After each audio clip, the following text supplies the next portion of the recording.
자, 다시 반갑습니다. 반갑습니다. 맨날 반갑대 이거. 네. 우리 이어서 하고 있거든요. 네. 자, 2시간씩 이어서 녹화하고 있습니다. 이거 비밀 힘듭니다. 비밀 아니었습니까 진짜? 비밀이었나? 힘듭니다. 네. 그러나 우리 여러분들을 위해서라면 2시간이고 3시간이고 열심히 해야죠. 또 여기 뭐 종례 가셔야 되는데 빨리 해야겠네. 자, 네. 자, 이번에는 지난 시간에 얘기한 대로 염색체 이상에 의한 유전병. 아. 저번에는 이제 DNA 그림을 해놓고 이번에는 좀 오타가 예쁜. 무서웠던 약간 이제 오타가 아니라 아예 책이 네. 네. 그렇죠. 저번에 오타였는데 이거는 네. 책 전체가 그렇죠. 화본. 이건 염색체 보면은 딱 보이는 거예요. 염색체 핵형 분석이라고 염색체를 보는 분석이 있는데 핵형 분석하면 요걸 딱 보여. 딱 다 눈에 띕니다. 자, 이게 염색체가 수가 이상한가 그러니까 책 권수가 달라지는 게 있고 책의 장수가 달라지는 게 있는데 그러니까 염색체 수가 아예 이상한 거. 염색체가 보통 우리가 이 23쌍 사람이 46개잖아요. 네. 그렇죠? 근데 이게 달라지는 거죠. 뭐 45개가 된다든가 아니면 47개가 된다든가 이렇게 숫자가 다른 경우를 수이상 수가 다르게 되는 거죠. 자, 대표적으로 세 가지가 있습니다. 다운 증후군, 터너 증후군, 클라인펠터 증후군. 예. 근데 제가 먼저 이렇게 요 수업하기 전에 시작하기 전에 말씀을 드릴게 이제부터 이제 좀 사실 앞에서도 여러 가지 병들의 얘기하는데 이게 좀 사실 수업할 때 언급하기가 굉장히 조심스러워요. 왜냐면 이제 또 우리가 젊은 학생들이다 보니까 이걸 막 하면은 수업을 하고 나면은 좀 이런 병들을 좀 망령되이 성경에 나오는 말처럼 희화하는 뭐 그런 게 있어요. 막 너 클라인펠터 증후군이지 막 너 다운 증후군이지 막 이런 식으로 얘기하는 경우가 있는데 이런 거는 그 장애 이 유전병이나 이런 그 질병에 의한 장애를 가진 거를 가지고 놀림의 대상으로 삼아서는 절대 안 되겠습니다. 왜냐면 우리 주변 일이거든요. 그쵸. 바로 옆에 있는 사람들이고 그래서 이런 얘기를 할 때는 더 조심해야 돼요. 그 사람들도 자기들이 하고 싶어서 게 아니라 어쩔 수 없게 된 거잖아요. 네. 유전적으로. 네. 맞아요. 이게 사고거든요. 유전병이라는 사고예요. 완전. 뭐 부모님이 잘못하고 부모님이 어떤 죄를 옛날에는 뭐 죄를 지어서 죄를 받았다 뭐 이런 뭐 천형이다 그래서 천형이다 이런 말 있잖아요. 하늘의 형벌이다 이런 말인데 그런 말은 잘못된 거죠. 이거는 지금은 알잖아요. 유전 법칙에 의해서 우연히 이렇게 어떤 열성 유전자가 만나거나 아니면 이 염색체 비불이라든가 염색체 구조 이상이라든가 이런 게 우연히 발생해서 그런 병이 생긴다는 거잖아요. 그게 사고죠, 사고. 교통사고 나갖고 여러분들 어떤 교통사고 나갖고 우리 장애를 입을 수 있잖아요. 뭐 다리 다친다든가 이렇게 해서 뭐 하반신을 못 쓴다든가 이런 장애를 입을 수가 있잖아요. 근데 그게 교통사고가 어떤 다른 차가 와서 박았다면은 내가 어떤 벌을 받거나 뭐 내가 그 잘못을 죄를 지었거나 이게 아니잖아요. 그렇죠? 그냥 사고잖아요. 저도 네. 부모가 돼 보니까 애들이 건강하고 막 그런 거는 진짜 운이더라고요. 네, 그러니까요. 운이 진짜 살아서 맞아요. 건강한 겁니다. 그러니까 이거를 좀 너무 이렇게 가볍게 해서는 안 됩니다. 특히 거기다 실제로 주변에 이런 그 병을 가진 사람들이 있을 수 있기 때문에 맞아요. 다운 증후군 나름 좀 이렇게 있지 않나요? 네. 그리고 다운 증후군은 좀 일반 고등학교는 다니기 힘들어요. 왜냐하면 대부분 이제 지적 장애를 동반하기 때문에 일반 고등학교를 다니긴 힘든데 다운 증후군 같은 경우는. 근데 이제 터너 증후군이나 클라인펠터 증후군 같은 경우는 지적 장애를 동반하지 않아요. 그래서 일반 우리 주변에 아주 흔하게 있을 수가 있습니다. 그래요? 네. 뭐 흔하진 않겠죠. 물론 유전병이 흔한 건 아니기 때문에 네네. 확률은 좀 낮기 때문에. 다운 증후군부터 보도록 할게요. 여기 이제 증후군이라고 보통 이름이 붙는 병들은요. 원인은 이제 일정한데 증상이 굉장히 다양한 병들이에요. 그러니까 증상이 뭐 다운 증후군은 딱 어떻다 이렇게 대충은 뭐 어떤 범위 안에 있다 이렇게 얘기를 할 수 있지. 딱 이 증상 이 증상 있어요. 이런 병들이 아니다 이거죠. 군이 그룹인 거군요. 그렇죠. 증후군. 그런 병들이에요.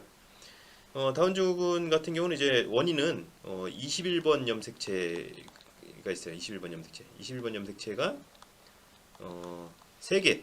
원래는 그 상동염색체 2개 있어야 되는데 21번 염색체가 3개가 있는 그런 게 이제 다운 증후군입니다. 보통 이제 다운 증후군 특유의 얼굴 형태를 나타내게 되고요. 지적 장애라든가 여러 가지 여러 가지 병을 이제 여러 가지 그 증상들을 동반할 수가 있습니다. 주로 나타나는 게 지적 장애가 언어 장애라든가 지적 장애 같은 게 나타나게 되죠. 근데 이게 지적 장애는 등급이 되게 많아서 거의 일반인하고 지적 능력이 비슷한 사람도 많대요. 꽤 있대요. 옛날에 어떻게 알았냐면 옛날에 프랑스 영화에 나오는 다운 증후군 환자가 있었거든요. 그 사람은 지적 능력이 거의 일반인하고 똑같대요. 예. 지적 장애가 거의 안 나타났대요. 그런 사람은 원래 다운 증후가 없었으면 천재였지. 똑똑한 사람이었는데. 예, 그럴 수도 아니 그건 모르는 일이죠. 근데 어떤 그런 증상이 굉장히 다양하다 이런 얘기죠. 자, 터너 증후군은 이제 이 클라인펠터 증후군이랑 터너 증후군은요, 요게 성염색체의 수가 이상입니다. 성염색체. 특히 이렇게 성염색체 이상 있다 보니까 여러분들이 또 이렇게 놀리고 막 이렇게 쉬운데 또 청소년기에 성에 관심이 많잖아요. 그래도 이제 그러면 안 됩니다. 요거는 이제 상염색체 이상 있는 거죠. 터너 증후군은 이제 X염색체 하나만 있는 거예요. 그래서 X5라고 표시합니다. 보통 이제 두 개 있어야 되는데, 없다고? 예, X염색체 하나만 있는 거예요. 보통 여성이고요. 여성인데 이제 어릴 때는 그 키가 지적 장애를 보통 안 나타내기 때문에 보통 염색체 이상 있으면 지적 장애가 거의 나타나거든요. 근데 지적 장애가 안 나타나요. 터너 증후군 같은 경우는. 그래서 보통 이제 어릴 때는 그냥 키가 작은 그 여자아이다 이렇게 알게 되는데 2차 성징 그 사춘기가 지나면서 2차 성징이 이제 좀 덜 나타나게 되는 그런 이제 증상이 나타납니다. 지금은 이제 호르몬 치료로 치료가 가능하다고 하네요. 예. 그럼 임신도 가능한가요? 예, 아마 그럴 거예요. 임신도 가능한 걸 알고 있어요. 여러 가지 치료를 통해서 가능한 걸 알고 있어요. 그럼 예. 자기 X만 넘겨주면 되는 거니까 아기를 네, 만들 그렇죠. 수 있겠네요. 예, 그렇죠. 자, 클라인펠터 증후군 같은 경우는 이제 XXY 여기 Y 염색체가 있는데 원래 남성이 XXY인데 X가 하나 더 있는 거죠. 요러면 이제 일반적으로 남성입니다. 남성의 특징을 나타내는데 약간 이제 그 유방이 발달한다든가 채모가 몸에 털이 적다든가 하는 그럼 이제 좀 여성적인 특징이 좀 강하게 나타나게 되고요. X염체가 많을수록 보통 이제 키가 크대요. 그래서 이제 키가 큰 예. 자, 그런 이제 특성을 나타내는 이런 이제 있습니다. 이 클라인펠터 증후군도 이제 지적 장애가 별로 안 나타난다고 하네요. 근데 요거 보면은 우리가 사람이 XX가 여성이고 XY가 남성인데 그러면 요 터너 증후군이나 클라인펠터 증후군 보면은 우리가 알 수 있는 게 요 성을 결정하는 게 X염색체일까요, Y염색체일까요? Y염색. 그래요. 이게 뭐 이렇게 볼 수 있어요. Y염체가 있으면 남성, Y염체가 없으면 여성 이렇게 볼 수도 있고 X염체가 두 개면 여성, X염체가 하나면 남성 이렇게 볼 수도 있거든요. 근데 X5일 때 여성이 되고 XXY일 때 남성이 되니까 우리는 요거는 사람은 Y염색체가 있느냐 없느냐로 성별이 결정되는구나 이걸 알 수가 있어요. 이게 다른 게 초파리 같은 경우는 X가 두 개면은 암컷이 되고요. XXY면 암컷이 되고요. 초파리는 X5면 수컷이 돼요. 그래서 요거 초파리는 X염색체 개수에 의해서 그 성별이 결정이 돼요. 동물들의 그 성이 정말 다양하더라고요. 예. 성이 두 개인 것조차 일반적이지 않을 정도로 수십 개 성을 가진 그런 생물도 있고 다양하더라고요. 네. 뭐 이제 그 포유류 같은 경우는 그 남성이 이렇게 그 남성 수컷이 요게 이렇게 다르잖아요. 염색체가. 조류들은 반대예요. 조류들은 ZW라고 암컷이 두 개가 염색체가 다르고요. 염색체 다르고요. 이거 수컷이 ZZ가 이렇게. 그래서 이렇게 표시합니다. Z로 ZW를 표시합니다. 그런 식으로 다양하게 되어 있습니다. 자, 사실은 이거 성별이 아니라 염색체 수 이상에 의한 유전병에 대해 알아본 거고요. 갑자기 숙연해졌네요, 제가. 좀 이렇게 드립도 좀 쳐주시. 드립 치기가 좀 그렇다 근데. 그런데 여기는 조금 그냥 엄숙한 분위기에서 하도록 하시죠. 자, 이 염색체 수 이상의 원인은요, 바로 이 염색체 비분리입니다. 염색체가 원래는 감수 분열 과정에서 이게 분리가 돼야 되는데 분리가 안 된 거예요. 너무 그래서 강하게 붙었나? 그렇죠. 원래는 그 감수 1분열에서 상동염체가 따로 분리돼서 각각 다른 그 딸세포로 들어가고, 그렇죠. 여기는 감수 1분열 정상도 됐죠. 감수 2분열에서는 염색 분체가 떨어져 갖고, 그렇죠. 여기 보시면은 염색 분체가 떨어져 갖고 이렇게 각각 따로 들어가잖아요. 그래서 감수 1분열이 그 상동 염색체 분리고요. 요거는 전에 했는데 아마 기억 안 나실 거예요. 상동 염색체 분리고요. 감수 2분열이 염색 분체 분리예요. 염색 분체 분리예요. 그래서 감수 1분열에서 비분리가 일어나면요, 상동 염색체가 비분리가 일어나고요. 감수 2분열에서 비분리가 일어났다. 여기 감수 2분열인데 한쪽으로 쑥 들어갔잖아요. 한쪽으로 끌려들었죠. 이게 이 방추사라고 하는데 이 실이 염색체 끊겨 있네요. 이게 이제 제대로 연결이 안 된 그 수도 있겠죠. 그래서 이제 한쪽으로 들어가면 이제 염색 분체 비분리라고 됩니다. 그럼 이렇게 어쨌든 요 두 경우 다 여기 보면 이제 하나가 적게 들어간 애들이 있고, 이런 애들이 하나 적게 들어간 n-1 한 애가 하나 적게 들어간 애고, n+1이 하나 많이 들어간 애들이고, 그렇죠? 그리고 n-1 하나 적게 들어가 n-1 들어가고 n은 이제 정상적으로 들어간 거고요. 그렇죠? 이렇게 됩니다. 이게 상동염체 비분리는요. 이렇게 상동염색체가 한 대로 들어가기 때문에 다른 유전자를 가진 애가 대립유전자가 이렇게 땅으로 들어가게 돼요. 예, 그러니까 여기는 그러니까 상동염색체끼리는 한쪽에 A면은 한쪽에 스몰 A 이렇게 다를 수가 있잖아요. 유전자가 다르잖아요. 상동염체끼리는. 그렇죠. 그래서 유전자가 다른 애가 이렇게 같이 들어가야 되는데 여기 염색분체 비분리는요. 염색분체끼리는 유전자가 어떻다 그랬어요? 같다 그랬죠. 그러니까 유전자 반드시 같아요. 요게 문제 포인트입니다. 학생들에게. 클라인펠터 증후군은 오른쪽이. 클라인펠터 증후군 만약에 이제 정자에서 이상이 생겼다. 그러면 정자에서 이상이 생겨서 클라인펠터 증후군이 생겼다. 그러면은 상동 감수 1분열에서 잠깐만요. 이게 잠시만요. 그러니까 감수 1분열에서 비분리가 일어나게 되면은 x, y 염색체를 가지고 있다가 감수 1분열에서 비분리가 일어나면은 x, y가 한꺼번에 들어가잖아요. 그렇죠? 정자에서. 정자에. 그리고 x가 안 들어간 정자가 생기고. 그렇죠? 감수 1분의 비분리가 일어나면 이렇게 x, y 같이 들어가서 요게 난자랑 만나면은 클라인펠터 증후군이 되는 거예요. 자, 그런데 감수 2분에서 비분리가 일어났다. 감수 2분의 비분리가 일어났으면은 xx가 들어가거나 y가 들어가잖아요. 그렇죠? 그러니까 여기서 난자랑 만나면은 xxx나 xyy가 되는 거죠. 쟤들은 발생이 안 되나요?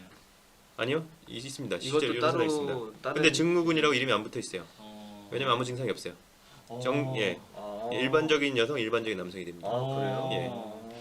예. 신기하다. 요 영향을 전혀 안 줘요. 거의 안 줘요. 우리 중에는 이런 사람들도 있을 수 있겠네요. 예, 있을 수 있어요. 근데 이게 어떤 연구에 의하면은 Y염체가 많을수록 그 교도소에 갈 확률이 높다고. 남성성이 엄청 폭력성을 동반해서 맞아. 반사회적인 가능성이 확률이 높다고 하네요. 거짓말과 충동성이 높아지고 공격성과. 네. 그리고 아까도 말씀드렸지만 X염체가 많을수록 키가 클 확률이 높습니다. 그래서 여성은 뭐 XX 5개의 이런 예까지 발견됐던 것 같아요. 그래요? 책에 보면은 대학식 교재 보면 이런 무슨 책. 식물도 아니고. 네. 와, 어떻게 저렇게. 근데 사람은 이제 모든 염색체 그런 게 아니라 성염체만. 하지만 신기하네. 모든 염색체 그러면 사람은 없어요. 이런 얘기. 사람은 3엔 4엔 이런 얘기가 없어요. 그렇게 발견됐죠. 저분도 그러면 잘 살다가 돌아가신 거겠죠? 네, 그럴 거겠죠. 키 큰 여자로 사셨나 보네. 네. X가 많으면 또 키가 크다고. 그렇죠.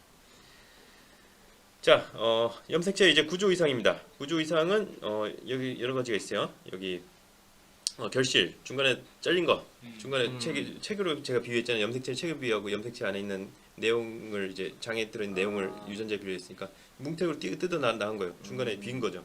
문제가 생기겠죠. 네. 그렇죠. 중복 여기 중복이 된 거예요. 중복 여기 어디서 와서 붙은 거야. 같은 게 두 번 중복된 거예요. 예, 중복. 여기 거꾸로 붙은 거예요. 거꾸로. 거꾸로 붙은 거예요. 거꾸로 붙은 거. 자, 전좌는 이게 중복이랑 비슷한데 어디서 와갖고 붙은 건데 어디서 와갖고 붙긴 했는데 이게 전좌는 좀 다른 게 상동염체가 아닌 다른 유전자. 그러니까 여기서 중복은 BC인데 원래 자기 염색체 있던 게 되게 붙은 건데 이거는 뭐 MNO 같은 다른 염색체 있던 거. 자기 상동염체가 아닌 염색체 있던 거. 대립유전자가 아닌 애가 여기 와서 붙어 있는 거예요. 이런 거를 이제 전좌라고 합니다. 그러니까 전좌랑 결실이랑 동시에 일어날 수가 있고 이렇게 전좌가 동시에 일어날 수도 있고 뭐 다양하죠. 전자는 그럼 다른 책에 있는 것들이 그렇죠. 다른 책에 있는 게 여기죠. 자, 근데 여기 전자나 이런 것들은요.